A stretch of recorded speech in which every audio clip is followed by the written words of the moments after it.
director, Gareth Edwards. Give it up.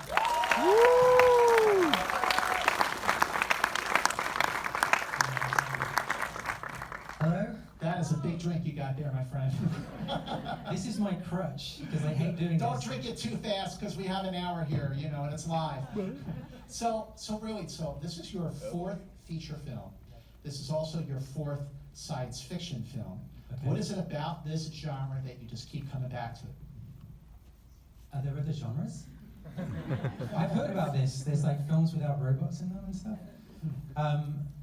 I don't see it as I do science fiction, because I think the best science fiction is a blend of genres. Yeah. And so like, my first film I see as a love story meets science fiction. I guess my second film, which was Godzilla, it's like a disaster movie meets science fiction maybe. And Star Wars is probably a war movie meets science fiction. That's a really good point, because science fiction is at its best when it holds a mirror up to us. So that definitely happens here, but before we get into that, the question is really, Gareth, how did this come about? And more to the point, when and where did inspiration hit you for the creator? It was 7:32 p.m. on a Tuesday.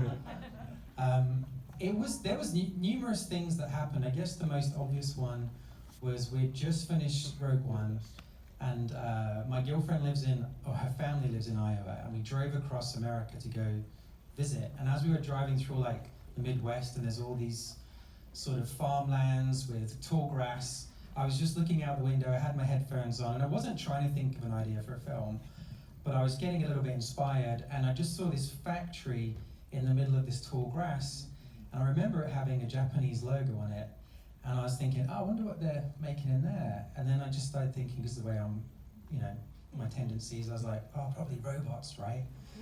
And then I was thinking, okay, well, imagine you were a robot built in a factory, and then suddenly for the first time ever, you got to step outside into the field and look around and see the sky. I was like, I wonder what that would be like. And I thought that would be felt like a really good moment in a movie, but I don't know what that movie was, and I'd throw it away, like, whatever.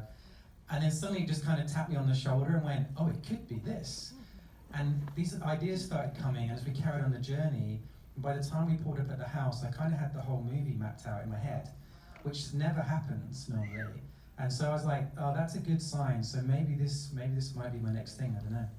So just wanted to remind everybody, so there's a QR code on the screen. So if you have a question that you would like to submit, make sure you scan the QR code on your phone, the only time you're going to use your phone, and write the question so I can ask it right here at the end, towards the end of this presentation. But so, really when it comes down to the sort of, it's an original concept that you're working with here. How did you get New Regency on board as a producer?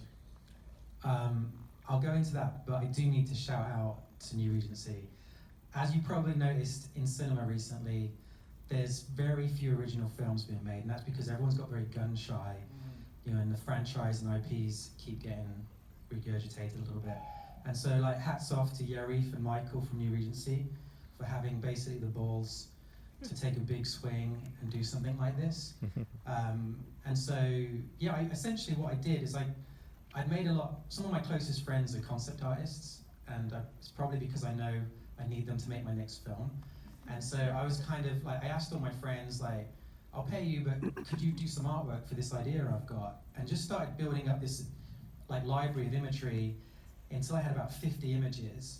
And went into, basically I didn't tell my agents, I kept it very secret because I didn't want to put any pressure on it. I just went into New Regency and I laid out all the artwork and I sort of talked them through the idea, like beat by beat, which I hate doing. I hate being a car salesman. I just wanted hit play on the movie. Like that's my favorite thing to do. Trying to sell it and speak with a microphone is like not my fun thing. And so so essentially, you look at all that imagery and it was incredibly ambitious.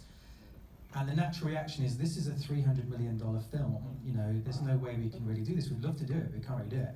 And I was like, no, we're going to do it very differently. So we're going to film it with this very small crew, and we're going to essentially reverse engineer the whole movie. So in theory, what you normally do is you have all this design work, and people say you can't find these locations. You're going to have to build sets in a studio against green screen. and it'll cost a fortune. And we were like, what we want to do is go shoot the movie in real locations in real parts of the world that look closest to what these images are. And then afterwards, when the film's fully edited, get the production designer, James Klein, and other concept artists to paint over those frames and put the sci-fi on top. Sure. And everyone was like, sounds great, but how, basically we had to go and try and prove it to them, really. How many locations did you shoot? The actual, like in a normal movie, so on some of the other films I've done, you're sort of lucky to get away from the studio and go to a proper location like a handful of times. On this, we went to 80 locations. And we didn't really use any green screen. There was occasionally a little bit here and there, but very little.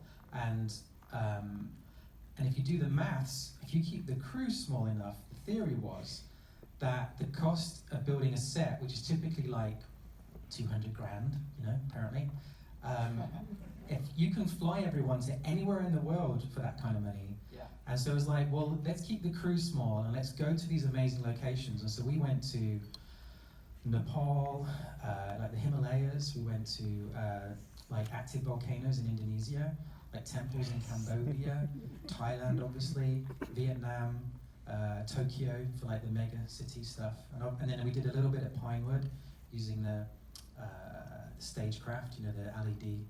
Everyone knows it from The Mandalorian, but the kind of special non-green screen, LED screen sort of environment stuff. So your antagonist in this feature is artificial intelligence, AI. So I know I'm going to sound like Chandler Bing when I say this, but could your timing be any better? I think the trick with AI is to get the timing. There's a sweet spot window where it's like it's before the robo-apocalypse, and not after, which I think's in November, maybe December.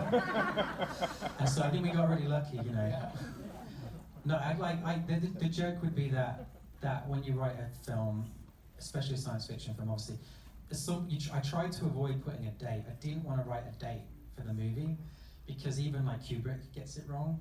And so I was like, don't write a date, and at some point you have to. And so I did some maths and I picked 2070, like 70. And like now I feel like an idiot because I should have gone for 2023. Because everything that's kind of unfolded in the last few months or year is kind of scarily weird, especially when we're not showing it today, but we did a little IMAX run through the other day when we were watching a QC thing. And it was weird because when we first pitched the movie to the studio, this idea of a war with AI, everyone wants to know the backstory, like, well, hang on, why would we be at war with AI? And it's like, well, they've been banned because it kind of went wrong. But why would you ban AI? It's going to be great, and blah, blah, blah. And there was all these sort of ideas that you had to sort of set up that maybe humanity would reject this thing and not be that cool about it. And the way it's played out, like, the setup of our movie is pretty much the last few months, and so it's kind of strange. Wow. When the movie opens in September 29th, who knows? Go see it before November, because that's when we're going to be enslaved. So what we're going to do tonight is we're going to show 3 scenes. So let's see the first scene now, but before we roll it, set us up. Where are we in the story in this first scene? We're very near the beginning. I would like to say nothing, but probably to help you understand what's going on, I would say that the world's divided in 2. Essentially, something terrible happened in America, and AI got banned, and so it's completely banned in the West. But in Asia, there was no such problem. They carried on developing it until it was near human-like, and so there's this war going on over there to wipe out AI. And public enemy number 1, the person everybody's after, is called Namata, which is basically a Nepalese word for the creator. And from the Western perspective, this is the Osama bin Laden of our story. But from Asia and the AI's perspective, this is like God. So let's take a look. Technological advisors, were you able to really dive into that? Oh yeah, of course. That's all I did for like years. No. It was a bit like researching jetpacks or like Man on Mars, because I started writing this, I guess it was like 2018, and it did feel back then like this was 30 years away, as a kind of zeitgeisty reality thing. but yeah, it's when we were filming, we were kind of like on our way in the middle of the jungle, sort of driving places, and I got a text and looked at my phone, and there was that whole sort of whistleblower account from one of the big tech companies, sort of thinking that the AI had become self-aware and all this sort of thing. And so it really wasn't on my radar back then in terms of like being a reality. It's just something, that's kind of, whether it's a good thing or a bad thing, like, in one way humanity might get wiped out, and on the other hand, I get to make my dream film. And so it's like, everyone's, maybe it's okay. When it came to cutting edge technology, what were some of the tools, some of the new innovations that you were able to take advantage that didn't exist since Rogue One in 2016? Yeah, I think camera technology and filmmaking technology has come a long way, even in the last few years. Something we did on this film that was really important was I wanted to feel as realistic as possible. And so one of the things is I needed the actors and me to have total freedom on set. And so we would always be able to shoot in 360 degrees. Yeah. And the biggest thing working against you when you try and do that in a film is you have lights, like we have here. And so the second you want to move the camera, you suddenly see the lights, and you spend 20 minutes moving them, and so it takes forever to shoot a scene. So the way we worked is there were really sensitive camera equipment in terms of like we could use the LED lights, that are very lightweight, like you're all familiar with, how light, lights have become. And so we thought, like, instead of you have like the boom operator holding a pole with the microphone on, why can't you have a person holding a pole with a light on it?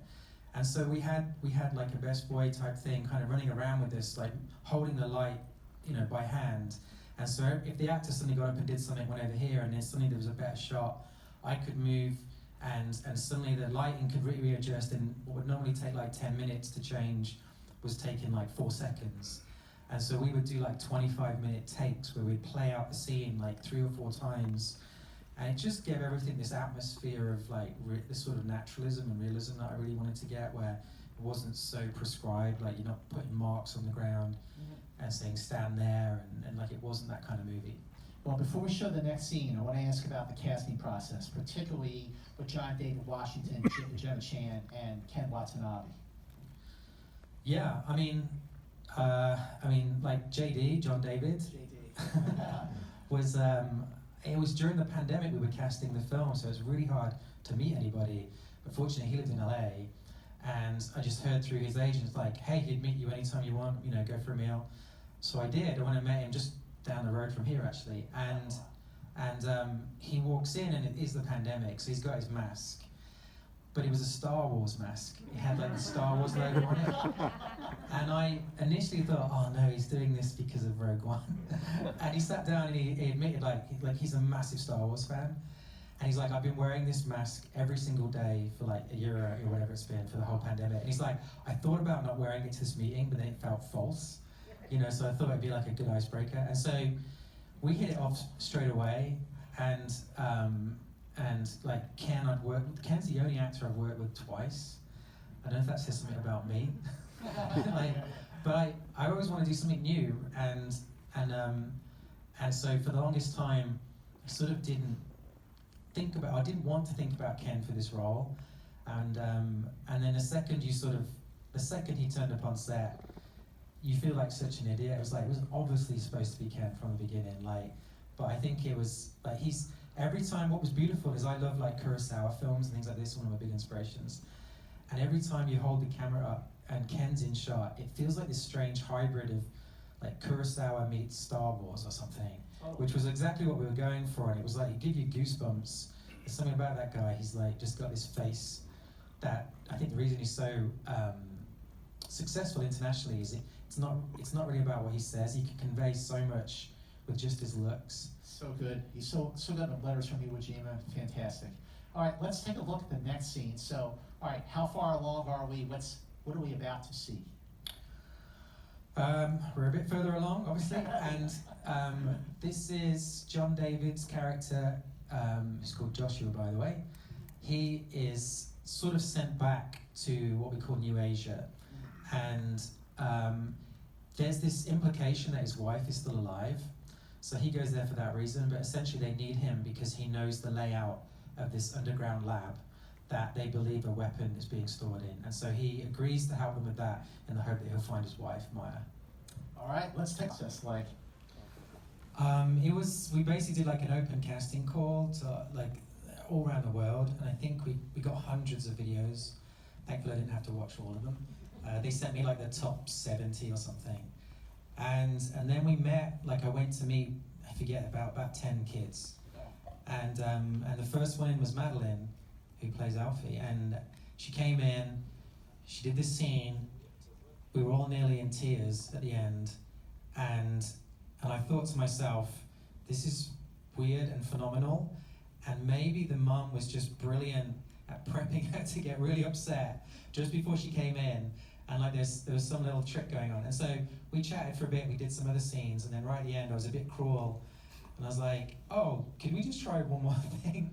And I just wanted to see if it was like repeatable. And I was like, can we do another scene? And I explained a different scene and we just improvised it. And it was even more heartbreaking. And I don't know what we would have done if we hadn't found the right kid. Like it does, we got really lucky. But the version of this movie where we didn't find Madeline, like I'm glad I live in the universe, where that happened, because the movie lives and dies, and I hate movies about little kids because they can tend to be so annoying, and that was my biggest fear, is we're gonna get one of these really annoying kid movies, and so it was like the biggest relief when she's like beyond her years. It's like she's reincarnated or something. how was Madeline working with John David Washington and vice versa? They got on. She's a bit like, she's quite method. I can't tell if she's method or not because we only kind of like knew each other during the filmmaking process. But it's like she kept everybody at arm's reach. Like I was allowed in a little bit, but her and John David were inseparable. Like he became like this surrogate brother or father figure. I'm not sure which.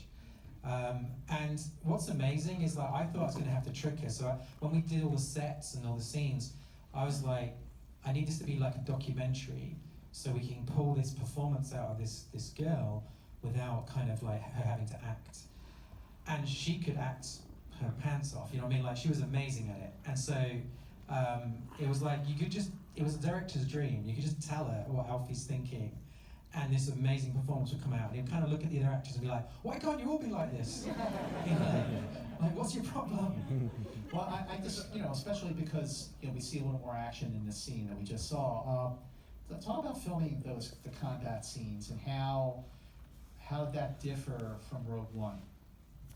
Well, I guess one of the things is we really went, on Rogue we went to the Maldives, and that wasn't bad. We really went to real exterior locations. Everything in this movie is the closest thing we could find to what the sort of artwork suggested it should be. And so, for instance, you saw it there, I glimpsed it a little bit. When we were in Thailand, it was like, we need to find a really technologically advanced kind of factory or something like this. And we looked everywhere, and there were car manufacturing plants that were nervous about us filming. And eventually we found a particle accelerator. And it's like it's the most advanced kind of thing probably in the whole of Thailand.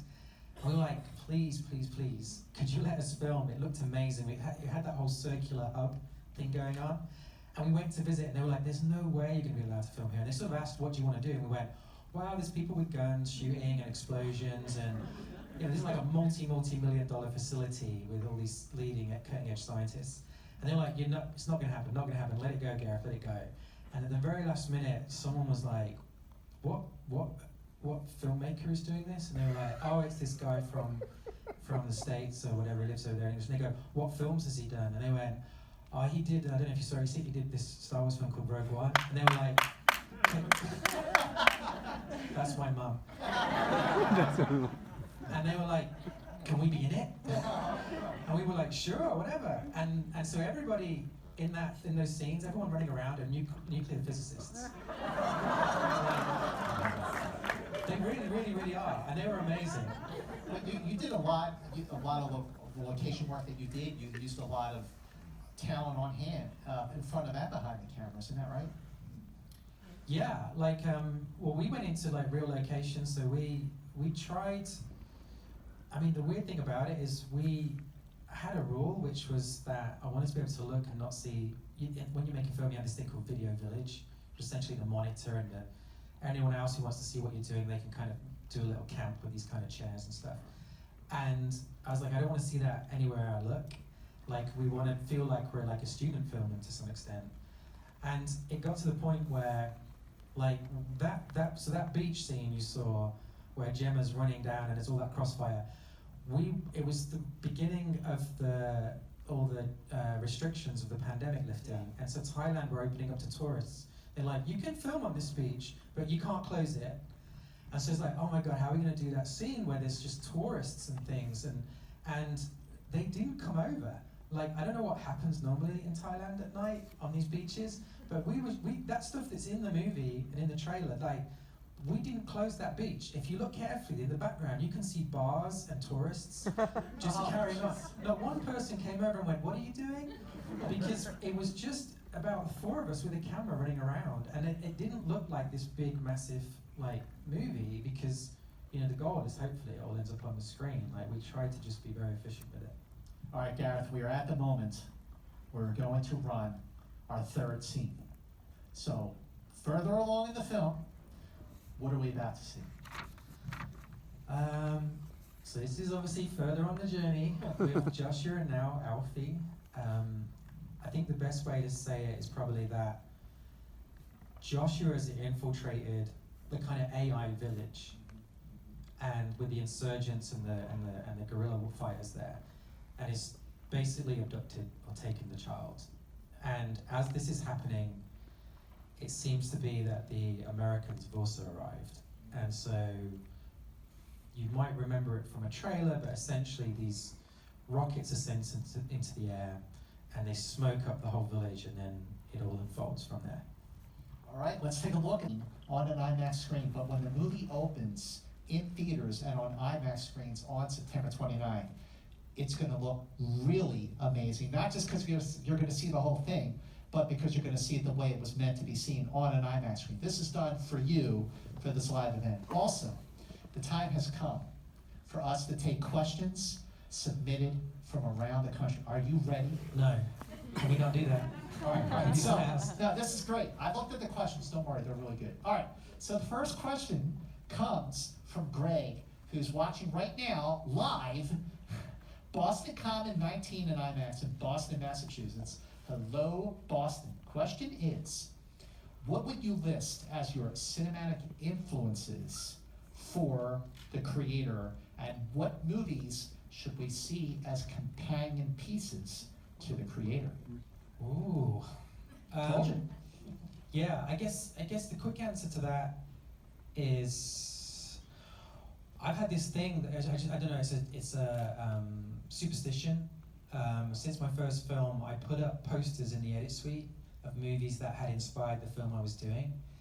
And so around the edit suite on this one, we had, I guess the movies, there's some really obvious ones you'd probably predict, but ones that you might not would be, there's a film called Baraka. Hey! Really? Yeah. Koyaanisqatsi, that sequel? So Koyaanisqatsi, the cinematographer from that film, went on and directed another film called Baraka, which is one of the greatest movies ever made. Lone Wolf and Cub, which is a Japanese kind of manga series. There's a whole bunch of films. In the US, it was called Sword of Vengeance. What else would there be? There's the really obvious ones, like Apocalypse Now and Blade Runner, you know. And I guess in terms of the dynamic, maybe a little bit of Rain Man. It's kind of a journey with someone normal and someone who's a little bit special, different, however you want to say it. And so and Paper Moon, those sort of dynamics. If you've ever heard of that film, you can check that out. All right, so the next question, comes from Dario, who's right now with us live at the Bay Street 16 and IMAX in Emeryville, California. So Dario asks, what was your inspiration behind the robot designs? That's Dario's question. I just want to add, you could talk about overall working with your costume designer for the entire film. Yeah, so the costumes, a lot of them were done by Weta Workshop in New Zealand. Go Peter Jackson. And ILM, Industrial Light and Magic, did all the VFX, or a lot of the VFX, and some other vendors around the world. I think the way we tried to quickly summarize the design and aesthetic of the movie was that it's a little bit retro futuristic. And so it was like, imagine that Apple Mac hadn't won the tech war and the Sony Walkman had. And so everything has this sort of 90s, 80s kind of Walkman, Nintendo, kind of, we looked at all the product design from that era and kind of riffed off little pieces and tried to put on the robots. And the robots, the tricky thing with designing robot heads was that trying to pull from sources. So we did a whole pass at one point where we took insects and we took insect heads and then tried to make it as if that insect had been made by Sony, and like changed it into product design, like like where there's the praying mantis and things like this, and then equally we took products and then tried to turn them into organic looking heads. So we took things like film projectors and vacuum cleaners and things like this, and just messed around, and then usually took both of those things and put them together and deleted pieces and just kept experimenting. It was kind of like evolution in real life. It's like DNA, getting merged together with other DNA and trying to create something better than the previous thing. All right, you ready for the next one? Yeah. All right, okay, so this is from Josh at North Park 16 IMAX Dolby in Dallas, Texas. Hello, Dallas. So being a big science fiction director, who are some, I know other films too, who are some of the directors and writers that you looked up to and you get great inspiration from then and now? I think it's really obvious, probably. I mean, there's the obvious people, so Spielberg, James Cameron, Ridley Scott. Yeah, I mean, it's the high benchmark of, what we were trying to do, I'm not saying we got anywhere close to achieving it, but the goal of the movie was to try and go back to that style and type of film that we grew up loving, and give it that vibe and that aesthetic again. Like, the film was shot on 1970s anamorphic lenses and things like this. And I actually I hate writing. Like, it's like doing homework. It's the worst thing in the world is having to write a screenplay. And so the only way I can really bring myself to do it is I lock myself somewhere nice. Like I find a nice hotel and I say I'm not allowed to leave until I've finished. So I'll stay there like a month or something. And I went to Thailand, to the exact place, that beach that ended, and I didn't realize I was getting inspired for the movie. I just picked this nice resort, and there's like a recurring theme here, like the Maldives and now this beach resort in Thailand. And whilst I was there, a filmmaker friend was in Vietnam and said, "Oh, come over, and we'll just do a little trip." And so I went around Vietnam, and you can't go around that country and not think of all the imagery from films like Apocalypse Now and Platoon and that. But I was writing this science fiction film, so everything I was looking at was like robots, and in my mind was spaceships and things. And so you'd see Buddhist monks going to temples, and I'd picture a robot Buddhist monk, and I just spent the whole time going, "Oh my God, what is this movie? This feels like there was something so appealing about it. This mix of Blade Runner, meets Apocalypse Now was like the fastest way to say it to people." And so Coppola, I guess, and Ridley Scott would have to be like. Oh, sure. By the way, those are pretty good directors to be inspired by. Okay, we're going to go back to, looks like we're going to go back to Boston Common 19 and IMAX in Boston, Massachusetts. This is from Ty. Hello, Ty in Boston. What was the biggest challenge filming this movie? Loaded question. I wouldn't say there was a particular thing. I think it was more just the duration of it. We started filming in January 2022, and we finished in June. So that was 6 months. And it was non-stop in 40-degree heat, dying of death every day. And it was a dream looking back at it to get to do that. But there was a point where, you wanted to collapse, and you felt and you'd only done 7 days of filming, and there's still, you looked at what was left. Like the first cut of this movie was 5 hours long, and we had so much great, I felt, cool material, and everything that's in this film is all the best stuff of that material. Like the editing process was basically like a game of Jenga, where we would pull things out and see if we missed it or it fell apart. And we had a pact at the end with the editors, which was like, when we finally get this down to 2 hours, if there's anything anyone misses or wants to put back in, you'll be allowed to do it. And we all, at the end, were like, okay, is there any, and we put about 5 shots back in, and there's 5 little moments, but I felt like it was a very strange thing. It's like, that old adage, less is more most of the time. All right, so this one's coming from, let's see here. Going back to Boston. No, we just asked this one. Yes, another one from Boston. This is from Stephen, Boston Common 19. So what are the highest and best values of humanity that you hope this movie ultimately illustrates? Oh gosh. I want to hear this. What are the best values of humanity that this film illustrates? Okay. No pressure, Gareth. Well, I hope sort of empathy for others. I think, that's a strong value that I think is very important. When this film began, it was like, I obviously didn't know AI was going to do what it ended up doing this last year. And so AI was really just, in the fairy tale of this story, AI was like the other, like people who are different to us, that we kind of want to get rid of or naturally kind of, have conflicts with. But the second you make them AI, all kinds of fascinating things started to happen as you write that script, where you start to think, are they real? How would you know? And, what if you didn't like what they were doing? Can you turn them off? Like, what if they didn't want to be turned off? And all this sort of stuff started to play out, which became as strong as, the premise. And that's what I'm kind of most proud of in the film, is that we hung on to that. And there's things in the movie that just, we got very lucky with obviously, if it was coming out after November and we all, killed by the robo-apocalypse, it wouldn't be that good. But thankfully it's September 29th, so. Okay, so this next question is a local. Austin, are you here, Austin?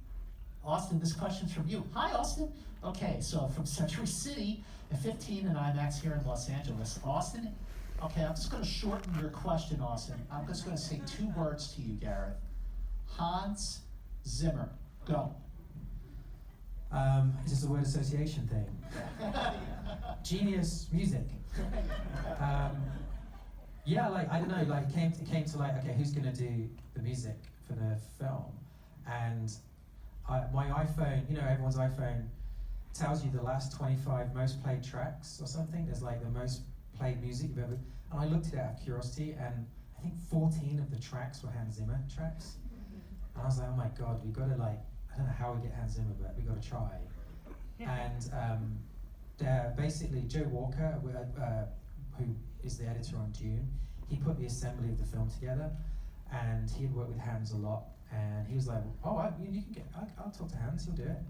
I was like, really? And we ended up in this strange situation where I had to do a Zoom call with Hans whilst in the middle of nowhere. We were going to meet the head of the military in Thailand to get permission to film in Black Hawks for that sequence you saw, and it was this massive deal meeting that took months and months to organize, and it was just happened to be the same moment that Hans was available to do Zoom.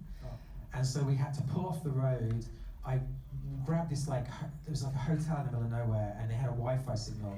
So I go in there and I talk to Hans, and the worst thing in the world is they said, you got to leave in 30 minutes. Like, you have to leave in 30 minutes. Don't stay long, like, because the whole military are waiting for us over here.